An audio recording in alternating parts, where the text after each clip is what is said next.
Je suis hyper fier, je suis assez facilement fier de moi pour des conneries, mais je trouve que c'est mieux d'être fier de faire pour des conneries que pour des trucs, si je disais ah oui vous avez vu la photo de mon film, c'est vraiment somptueux, là je pense que je mériterais des gifles, alors que ce dont je suis fier, vous allez voir que c'est tolérable.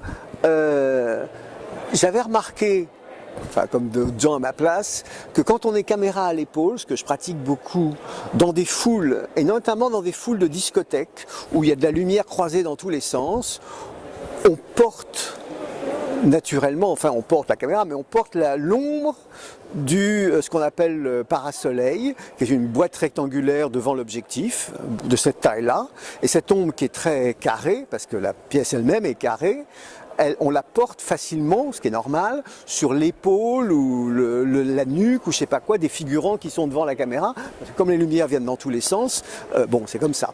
Et c'est dommage parce que cette ombre dénonce la présence d'une caméra en train de filmer.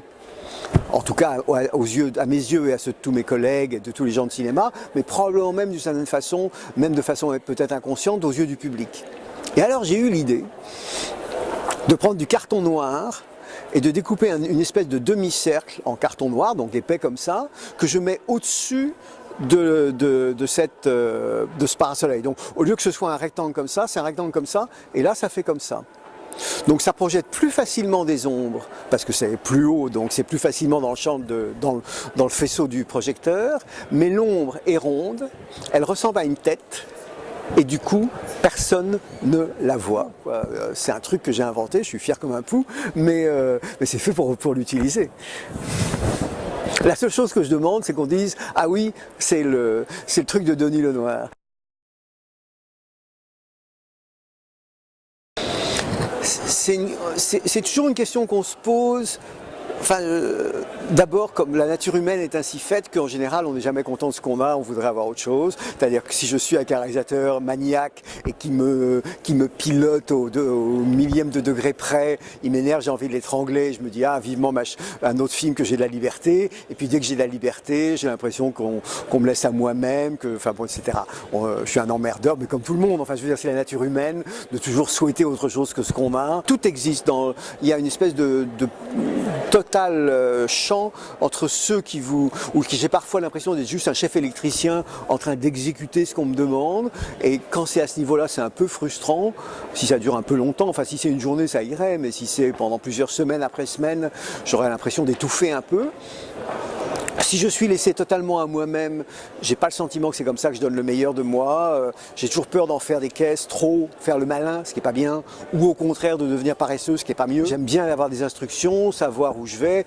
Je pense aussi que les réalisateurs, ils ont besoin, avec les chefs-op comme avec les autres techniciens, pas seulement avec les comédiens, de passer leur temps à en même temps nous botter les fesses et nous passer la main dans le dos en disant combien on est formidable, en même temps nous secouer en disant travaille mieux, fais mieux, applique-toi mieux, enfin les deux à la fois. Comme si on était à l'école, mais c'est un peu ça.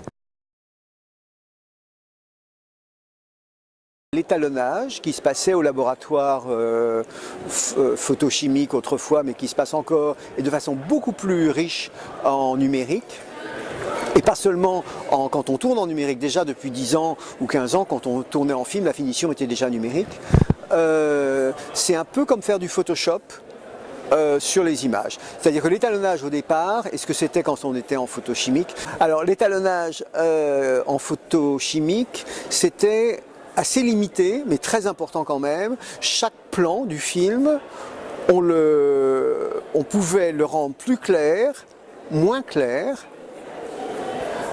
et puis on pouvait un peu changer sa teinte, le rendre plus chaud, jaune-rouge, plus froid, bleu, vert, etc., assez précisément, même très précisément, mais c'était toute l'image qu'on bougeait comme ça. Et alors ce qu'on faisait, c'est qu'à l'intérieur d'une même scène, il fallait que tous les plans soient dans la même densité, clair-sombre ou couleur, de façon à ce qu'on ait l'impression qu'en effet c'était une seule séquence et pas des trucs disparates collés ensemble.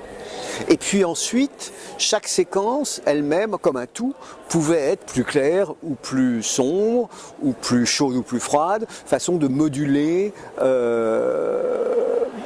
savoir, enfin, selon le goût du réalisateur et du chef opérateur, bon, est-ce qu'on a envie que ce soit plus dramatique, moins dramatique? Est-ce qu'on veut absolument très bien voir le visage? Au contraire, est-ce qu'on s'en fiche? On trouve que c'est plus chic, plus élégant qu'il soit un peu en silhouette? Enfin, j'en sais rien. Il y a des milliards de possibilités, bien sûr. Donc déjà, on faisait ça et déjà, c'était très important. Et maintenant, en numérique, en finition numérique, ça dure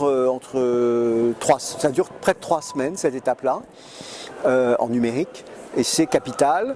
On ne le fait pas toujours, mais entre les deux, en revanche, entre la fin du tournage et cette période dite étalonnage, numérique ou pas, on n'intervient pas du tout. C'est-à-dire qu'on peut éventuellement, si on est intime avec le réalisateur, passer dire bonjour au montage, mais on dit bonjour. On n'a pas le droit, enfin, c'est hors, ça se fait pas de dire ah tiens, t'as monté ce plan-là, je préférais l'autre, ou de dire ah bon, tu fais ça comme ça, non, je trouve ça trop long, enfin rien. Silence total, c'est une règle non écrite, le chef opérateur n'intervient pas au montage. Je passe pas ma vie dans le festival, loin de là, mais c'est épatant. Je suis très impressionné par beaucoup de choses. Je vais avoir l'air de cirer les pompes évidemment, mais